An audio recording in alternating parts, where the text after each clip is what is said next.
Welcome to this semester's course on how to run for county. We hope you are able to learn as much as we have to give and come away with a better understanding of the inner workings of government.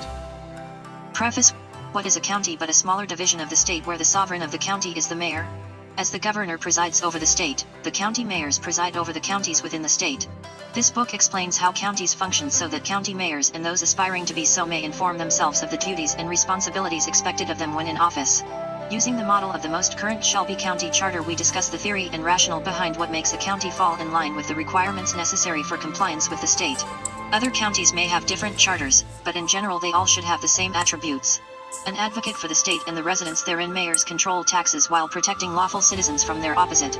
Taxes paid are for the maintenance, upkeep, and upgrades of the county and consequently its citizens, where funds not issued to the greater state further define the county. The community of tax-paying citizens that fall under the county mayor's jurisdiction make up the society, which must be separated from those rebellious to the law of the land. Removal of those unlawful from society becomes incumbent to mayors, as their sheriffs are elected to subdue those unlawful in county jails.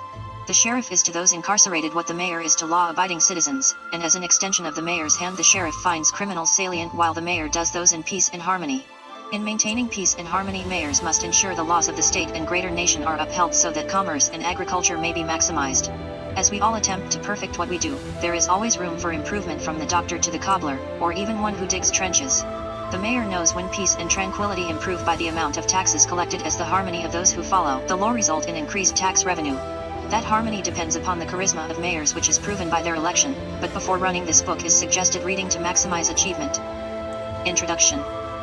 This book in its infancy was, perhaps more appropriately titled #How to Run for Governor 2, where actually we could replace governor with mayor, but since aspiring county mayors are seeking sovereignty, the notion of contemplating sovereignty won't allow subordination. Consequently, those contemplating prefer governor to mayor, but settle for mayor in comprehending the sphere of their political influence. There would be no way to establish rank without the hierarchy of powers established in the chain of command, where those below must desire the power associated with a promotion.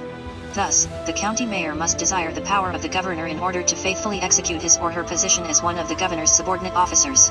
The state collects sales tax, while the county assesses property taxes, where of those collected a percentage is due to the state. This percentage is so considerable that a mayor's only feasible option is willful compliance with the state. A county has definite boundaries where those within them contribute and benefit from its growth, as county mayors stand as models of moral behavior through ethical consideration for citizens. The jurisdiction of a county defines its legal boundaries within a definite geographical area.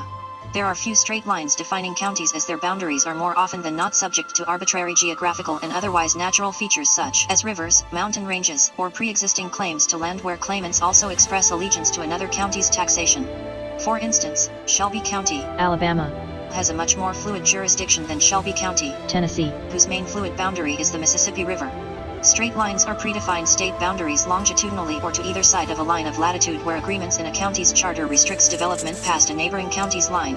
For all intents and purposes, feel free to replace Shelby County, if you are not a resident, with your own, and consider your boundaries as we explain ours as generally as we can and as specifically as we may.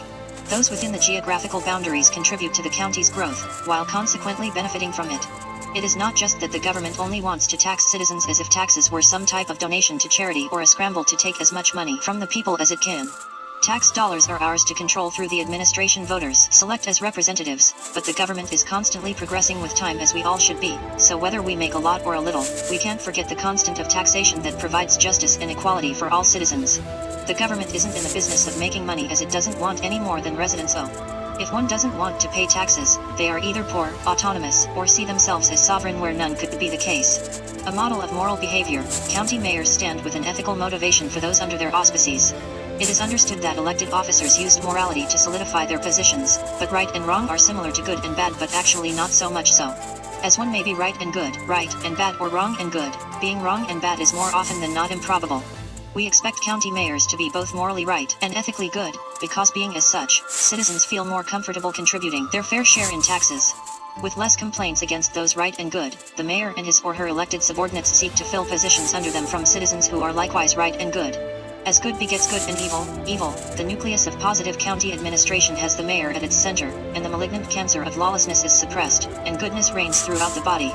Each county has definite boundaries where residents contribute and benefit from their growth, as citizens look to the county mayors as the closest thing to the governor and hopefully a mirror image of themselves.